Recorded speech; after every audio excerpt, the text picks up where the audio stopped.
عليكم ورحمة الله وبركاته. الحمد لوليه والصلاة على نبيه. أما بعد فأعوذ بالله من الشيطان الرجيم. بسم الله الرحمن الرحيم. حاميم والكتاب المبين.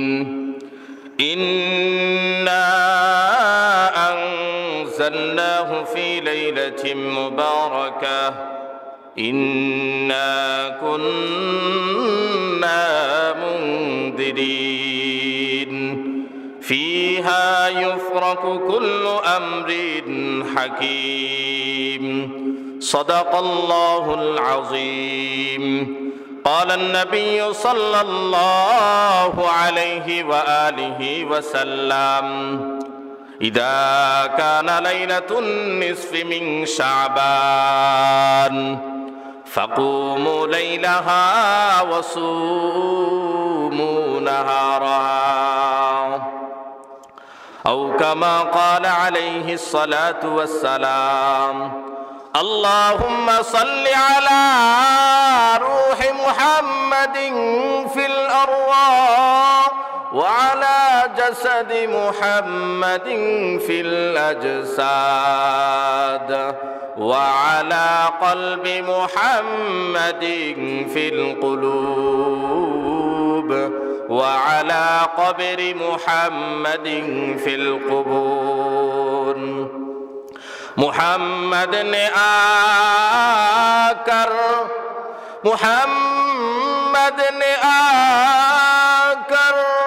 کفر کو مٹایا، کفر کو مٹا کر صداقت بتایا. بلغ العلا بکمالہ کشف الدجى بجماله. حسنت جميع خصاله. صلوا عليه وآله. توحید کی امانت سینوں میں ہے ہمارا. آسان ہی مٹانا نام و نشان ہمارا. بلغ العلا بکمالہ کشف الدجى بجمالہ. حسنت جميع خصاله. صلوا علیہ وآلہ. رہے میرے مسکن، رہے میرے مسکن حوالی کعبہ. بنے میرے مدفن دیار مدینہ. بلغ العلا بکمالہ کشف الدجى بجمالہ. حسنت جميع خصاله. صلوا عليه وآله. আলহামদুলিল্লাহ, আল্লাহ পাকের দরবারে লাখো কোটি শুকর ও সুজুদ যে মহান আল্লাহ তাআলা আমাদেরকে পবিত্র জুমার দিন জুমার নামাজ আদায় করার উদ্দেশ্যে আল্লাহ তাআলার ঘর মসজিদে আগে আগে আসার তৌফিক দান করেছেন। এই কারণে কালিমাতুশ শুকরিয়া আদায় করি আলহামদুলিল্লাহ। মুআজ্জাজ হাজিরিন, আজকে শাবান মাসের 7 তারিখ, আগামী 14 তারিখ অর্থাৎ শুক্রবার দিবাগত রাত্রে আমাদের শবে বরাত।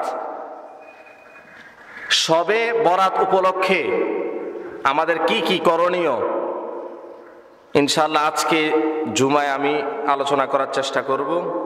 আল্লাহ তাআলা আমাদেরকে মনোযোগ সহকারে শ্রবণ করার তৌফিক দান করুক, সকলে বলি আমিন। মুআজ্জাজ হাজিরিন, শবে বরাত এই শব্দটা ফার্সি শব্দ। কি শব্দ? ফার্সি শব্দ। শব অর্থ রাত, বরাত অর্থ মুক্তি। অর্থাৎ শবে বরাত হলো মুক্তির রাত। কিসের রাত?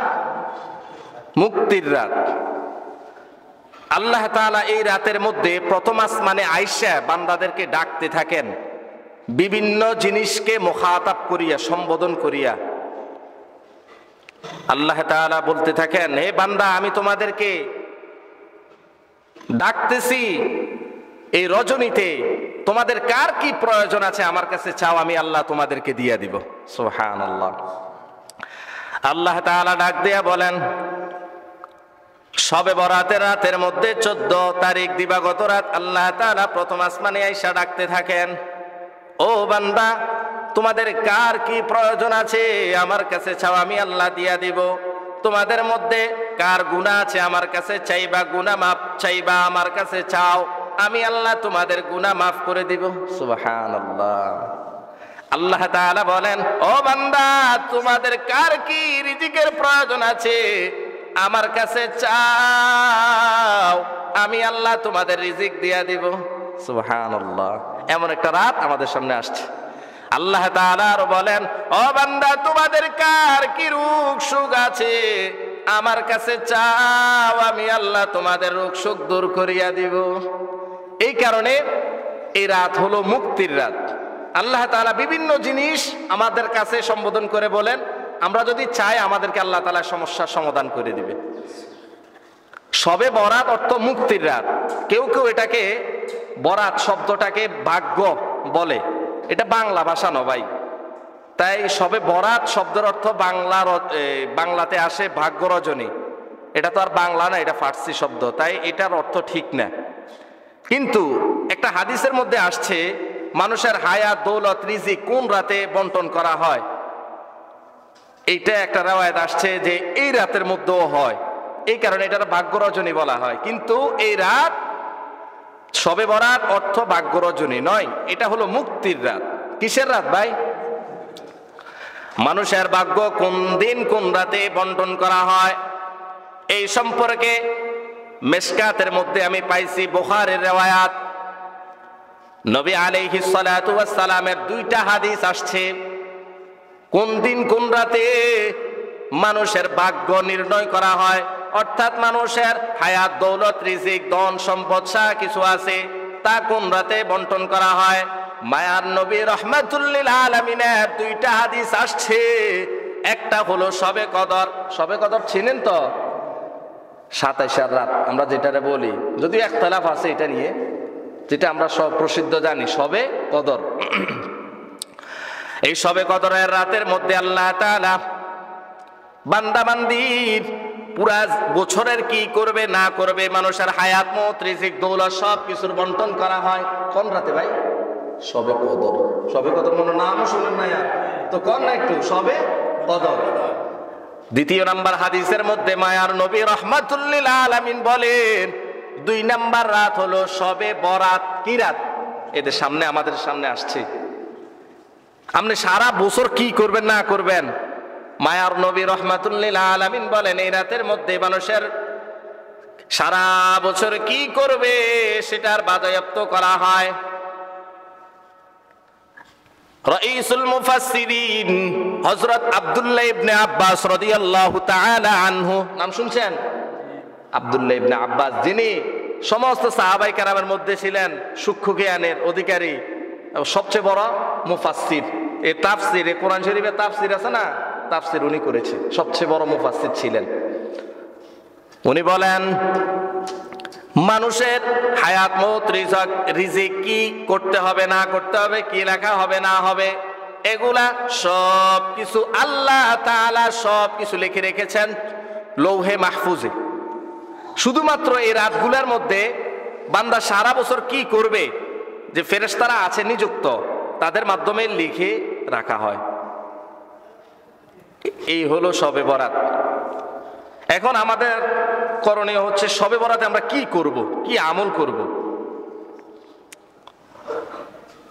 শবে বরাত সম্পর্কে আল্লাহর নবী মায়ার নবী রাহমাতুল লিল আলামিন বলেন, ইদা কানা লাইলাতুন নিসফি মিন শাবান ফাকুমু লাইলাহা ওয়া সুমু নাহারাহা ফাইন্নাল্লাহা ينزل فيها لغروب الشمس إلى سماء الدنيا فيقول ألا من مستغفر فأغفر له ألا من مسترزق فأرزقه ألا من مبتلى فأعافيه ألا كذا حتى يطلع الشمس মায়ার নবী রহমতের নবী বলেন, ও আমার বান্দা বান্দিরা শুনো, তোমাদের যখন শবে বরাত আসবে তখন তোমরা এই রাতের মধ্যে কি আমল করবা, কি করবা না করবা, মায়ার নবী রহমতের নবী জানায়া দেন, ও বান্দারা শুনো, যখন তোমাদের সামনে শবে বরাত আসবে তখন তোমাদের আমল হলো ইদা কানা লাইলাতুন নিসফি মিন শাবান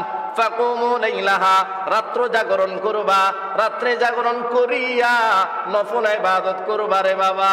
মায়ার নবী বলেন ওয়াসুমু নাহারাহা, 15 তারিখ এক দিনের বেলা একটা রোজা রাখবা, একটা হলো নফল নামাজ পড়া রাত্রে।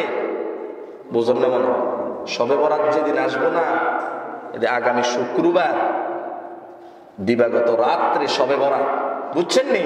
এই রাত্রে বেলা নফল নামাজ বেশি বেশি পড়তে বলা হয়েছে, এইটার কথাই আছে। ওয়াসুমু নাহারাহা, পরের দিন একটা রোজা রাখার কথা বলা হয়েছে, নফল রোজা, নফল রোজার নিয়তে।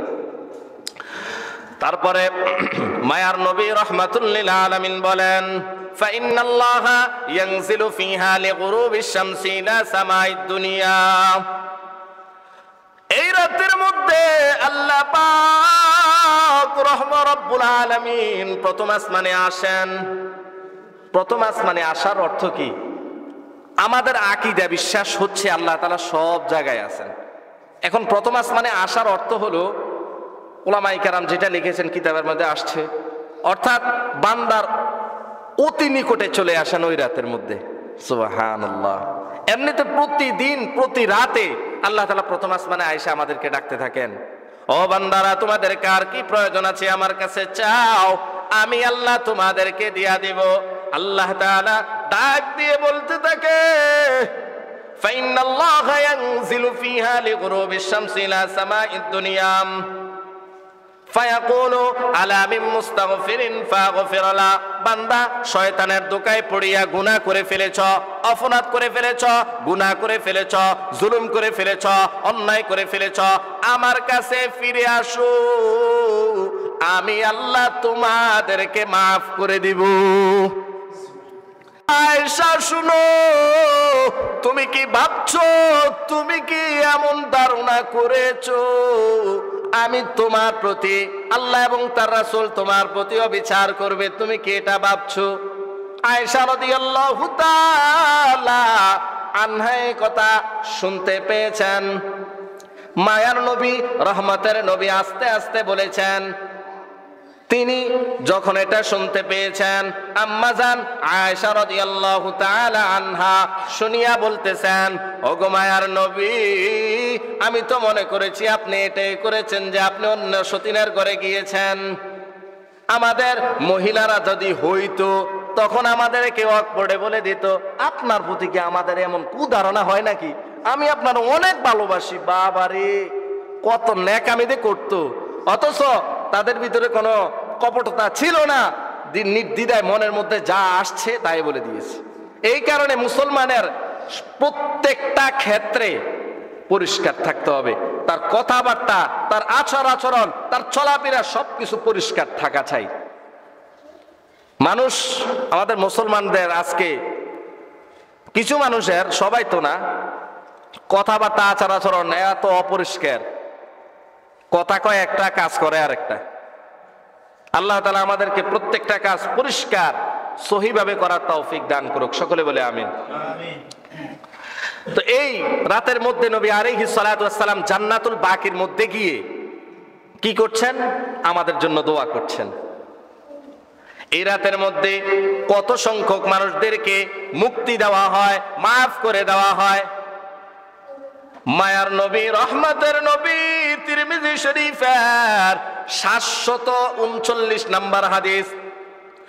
মায়ার নবী রহমতের নবী জানায়া দেন, ইন্নাল্লাহা আযজা ওয়া জাল্লা ইয়ানজিলু লাইলাতান নিসফি মিন শাবান ফায়াগফিরু লিআকতারা মিন আদাদি শা'রি গনামি কালবিন। সুবহানাল্লাহ। হাদিসে কুদসির মধ্যে আল্লাহ তাআলা এই রাতের মধ্যে প্রথম আসমানে নেমে আসেন। আসার পরে এই 14 তারিখ দিবাগত রাত্রে নিসফে শাবান, শবে বরাত, আয়েশা এত সংখ্যক মানুষদেরকে মাফ করে দেন যে ওই সময় বনু কালব গোত্র, একটা গোত্র ছিল বনু কালব, তারা অনেক বকরি চড়াইতো। ওই বকরির মধ্যে যত পশম ছিল এর চাইতে বেশি আল্লাহ তাআলা মাফ করে দেয় এই রাতের মধ্যে। কাদেরকে মাফ করে? যারা আল্লাহ তাআলার কাছে চায়। যারা আল্লাহর কাছে চায় না, আল্লাহ তাদেরকে মাফ করে না। আপনি আর আমি যদি কবিরা গুনাহ করে থাকি, মাফ না চাইলে কি মাফ করবে আল্লাহ? না, অবশ্যই তওবায়ে নাসুহা, সঠিকভাবে তওবা করতে হবে। এই কারণে এই রাতের মধ্যে কি কি আমল করতে হবে? 1 নাম্বার, নফল নামাজ পড়তে হবে রাত্রে জাগরণ করিয়া। 2 নাম্বার, পরের দিন একটা রোজা রাখতে হবে। 3 নাম্বার কি? 3 নাম্বার কি? সমস্ত যত হাজত আছে, প্রয়োজন আছে আমার, সবকিছু কার কাছে চাইবো? আল্লাহর কাছে চাইবো। 4 নাম্বার আমল হলো, যারা দুনিয়া থেকে চলে গেছেন, আমাদের আত্মীয় স্বজন অনেকে চলে গেছেন না, আব্বা আম্মা, ভাই বোন, শ্বশুর শাশুড়ি, আত্মীয় স্বজন, তাদের জন্য দোয়া করতে হবে। এটা কোন হাদিস দ্বারা সাবেত হয়েছে? আমি যে বলেছি আম্মা জান আয়েশা রাদিয়াল্লাহু তাআলার হাদিসটা, মায়ার নবী রাহমাতুল লিল আলামিন বা জান্নাতুল বাকির মধ্যে গিয়া আমাদের সবার জন্য দোয়া করছেন। এটা হচ্ছে 4 নাম্বার আমল, সবার জন্য দোয়া করতে হবে। এখন আমাদের আগের যুগের কিছু মানুষ আছে যারা ছিল, তারা মনে করছে যারা আমাদের থেকে দুনিয়া থেকে চলে গেছে তাদের আমল করার তো দরওয়াজা বন্ধ হয়ে গেছে, ঠিক না? এখন তাদের অনুসরণ করণার্থে আমরা কিছু তাদের ইসালে সওয়াবের নিয়তে কিছু দান করি, কিছু খাওয়াই মানুষকে এই রাতে। তাই তারা ভাবছে হালুয়া রুটি খাওয়া যায়, মানুষকে যদি আমরা কিছু খাওয়াই মানুষ দোয়া করবো, আমাদের আত্মীয় স্বজন যারা মারা গেছে তাদের জন্য দোয়া করলে আমাদেরও শান্তি, ও মনের শান্তি। তাই তারা হালুয়া রুটির প্রচলন ঘটাইছে। ওই সময় তার টাকা পয়সা কম ছিল বা এইটা প্রচলন ছিল, এই কারণে হালুয়া রুটি খাওয়াইছে, বুঝছেন নি? কিন্তু আমাদের সমাজের মধ্যে, আমাদের দেশের মধ্যে, গ্রাম অঞ্চলের মধ্যে এটা একদম বদ রসুম হয়ে পড়ে গেছে। কি? এই রাতের মধ্যে হালুয়া রুটি খাওয়াইতে হইব, হালুয়া রুটি না করলে নাই। সবাই করে, আমি করতাম না কেন ভাই? তারা বুঝছে এটা সদকায়ে জারিয়া, ওই সময় ছিল না। এখন আমি আপনি যখন আমরা নতুন প্রজন্মরা আসছি, যারা পড়াশোনা করে নাই বা কোরআন হাদিস সম্পর্কে সম্যক জ্ঞাত না, তারা মনে করছে মনে এটা ইসলামের কোনো একটা নীতি, তাই এটা করতে হইব। আসলে এটা জরুরি না। যারা দুনিয়া থেকে চলে গেছে তাদের জন্য আমরা সদকায়ে জারিয়া হিসাবে টাকা পয়সা, নফল নামাজ পড়ে, বিভিন্ন দান সদকা করে তাদের কবরের মধ্যে ইসালে সওয়াব পৌঁছায়া দিতে পারি। কিন্তু হালুয়া রুটি করতে হবে এটা জরুরি না, বুঝছেন না? এটা এই কারণে আজকে মানুষের সমাগম কম। এই কারণে আমাদের যত বদ রসুম আছে, বেদাত আছে, এই সমস্ত বদ রসুম গুলো আমাদের বাদ দিতে হইব, বুঝছেন নি? আগের যুগের হেতারা করে গেছে, এটার দলিল দিলে হইতো না, বুঝছেন নি চাচা? কোরআন হাদিসে যেটা আছে এটা করতে হবে। এই বদ রসুম আর বেদাতের কারণে সুন্নতটি উঠে যাইতেছে, বোঝেন না মনে হয়? যেখানে বেদাত ঢোকে সেখানে সুন্নত বিদায় নেয়, যেখানে বদ রসুম ঢোকে, কুসংস্কার ঢোকে, ওইখানে আর সঠিক জ্ঞান থাকে না। এই কারণে আমাদের এই সমস্ত বদ রসুম থেকে আল্লাহ তাআলা হেফাজত করুক। 4 নাম্বার আমল হলো রাতের, যারা দুনিয়া থেকে চলে গেছে তাদের জন্য আমরা দোয়া করব। 5 নাম্বার, মায়ার নবী রাহমাতুল লিল আলামিন জান্নাতুল বাকির মধ্যে গিয়েছেন, যাইয়া সমস্ত মুসলমান নরনারীর জন্য দোয়া করছেন। একা একা গিয়েছেন নাকি সবারই লয়ে গেছেন? কোন তো একা একা গেছেন। এই কারণে আমাদেরও যদি কারো কবর জিয়ারত করতে মনে চায়, হ্যাঁ, আমরা একা একই যাব। একবারে ঢোল তবলা ফিরাইয়া সবারে লইয়া কবরস্থানে গেলাম, কদর মিলাদ শরীফ হইলাম, কদর এই দুরূদ পড়লাম, এই করলাম সেই করলাম, ভাই নবীজি তো একা একা গেছেন, আপনি মন চাইলে আপনি একা একা যান না, সূরা ফাতিহা দোয়া দুরূদ পড়ে আপনি দোয়া করেন, আপনি একটা ঢোল তবলা ফিটে যাওয়ানোর দরকার নাই। তো এই হাদিস থেকে বোঝা যায় নবী আলাইহিস সালাম একা গেছে, আমরাও একা যাওয়া উচিত। যদি আমরা যাইতে পারি কয়েকজন যাইলাম, ঢোল তবলা না ফিটাই, বিভিন্ন জিনিস না করে, বদরুসুম বেদাত না করি, ঠিক আছে নি? আল্লাহ তাআলা আমাদেরকে তৌফিক দান করুক। তো এই হলো এই শবে বরাত উপলক্ষে 5টা আমল।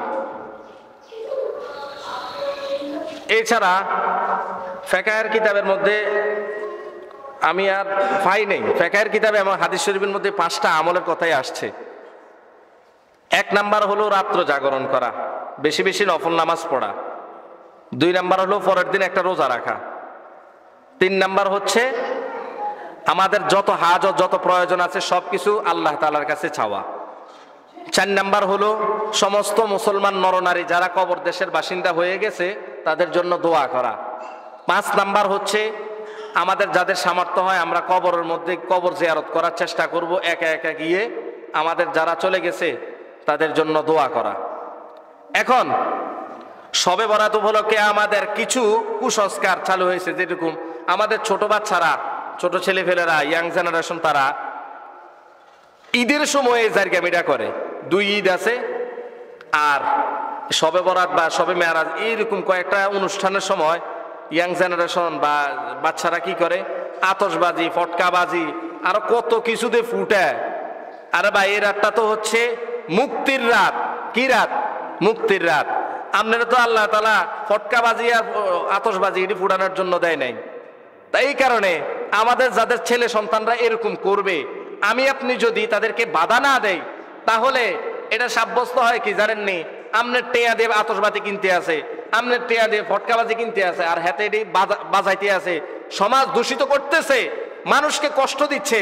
আর আপনি পিতা হয়ে, আপনি অভিভাবক হয়ে আপনি যদি আপনার ছেলে সন্তানদেরকে বাধা না দেন তাহলে বোঝা যাচ্ছে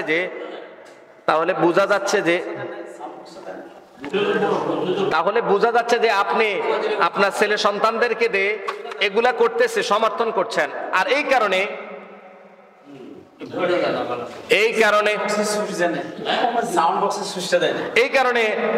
কেউ যদি গুনাহের সমর্থন করে তাহলে ওই গুনাহ না করেও আপনি গুনাহের সমর্থন করা অবস্থায়ও গুনাহগার হয়ে উঠবেন কিয়ামতের ময়দানে।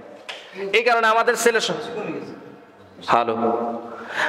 ছেলে সন্তানরা যারা এরকম করতেছে, আমাদের আয়াতে যারা আছে তারা যখন এরকম করবে, আমরা যদি বাধা দেওয়ার সমর্থ থাকা অবস্থায়ও তাদেরকে বাধা না দেই তাহলে আমরাও দোষী হিসেবে সাব্যস্ত হব। কারণ আমাদের টাকা পয়সা, আমাদের অর্থ সম্পদ দিয়ে তারা এই সমস্ত অবৈধ কাজ করছে, মানুষকে কষ্ট দিচ্ছে, সামাজিক ক্ষেত্রে অনেক কষ্ট পায়। অনেক রোগী আছে, বাচ্চা কাচ্চা আছে, তারা অনেক কষ্ট পায় যখন আতশবাজি বিভিন্ন বাজি ফুটায়, কষ্ট হয় না মানুষের। এই কারণে আমি যদি সমর্থন করি আমারও গুনাহ হবে। এই কারণে কোনো গুনাহকে সমর্থন করব না, গুনাহ তো করবোই না, গুনাহকে সমর্থন করব না ইনশাআল্লাহ। এই রাত হলো মুক্তির রাত। কি রাত? শবে বরাত অর্থ হলো মুক্তির রাত। কিসের থেকে মুক্তি পাবো? মায়ার নবী, রহমতের নবী জানায়া দেন, তুমি যদি গুনাহ থেকে মুক্তি পেয়ে যাও তাহলে তোমার জীবন সফল। আমি আপনি যদি গুনাহগার হয়ে কিয়ামতের ময়দানে উঠি, মায়ার নবী বলেন তোমার জীবনটাই বৃথা। এই কারণে গুনাহ থেকে মুক্তি পাওয়ার জন্য, খাঁটি ভাবে তওবা করার জন্য 4টা শর্ত। কয়টা? এই রাত হলো মুক্তির রাত, মনে রাখবেন।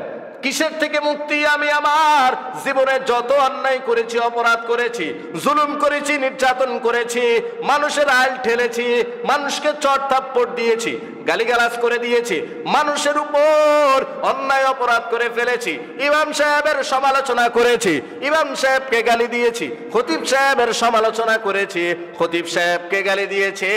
মনে রাখবেন এটা হচ্ছে সম্পূর্ণ গীবত। আর একজন মানুষের যখন আপনি গীবত করেন তখন তার ইজ্জতের মধ্যে আঘাত লাগে। একজন মানুষ সমাজের মধ্যে বেঁচে থাকে মান ইজ্জত নিয়ে। আরে বাবা, আমি আপনি যদি মান ইজ্জত না থাকে আমার আপনার সমাজের মধ্যে কোনো দাম নাই। এই কারণে মায়ার নবী বলেন, যত অন্যায় করেছো, অপরাধ করে ফেলেছো, আমার কাছে এই রাতের মধ্যে মুক্তি চাও, আমি তোমাদেরকে মুক্তি দিয়া দিব। এই কারণে তওবা করতে হবে রাতের মধ্যে, সব সময় তওবা জারি রাখতে হবে।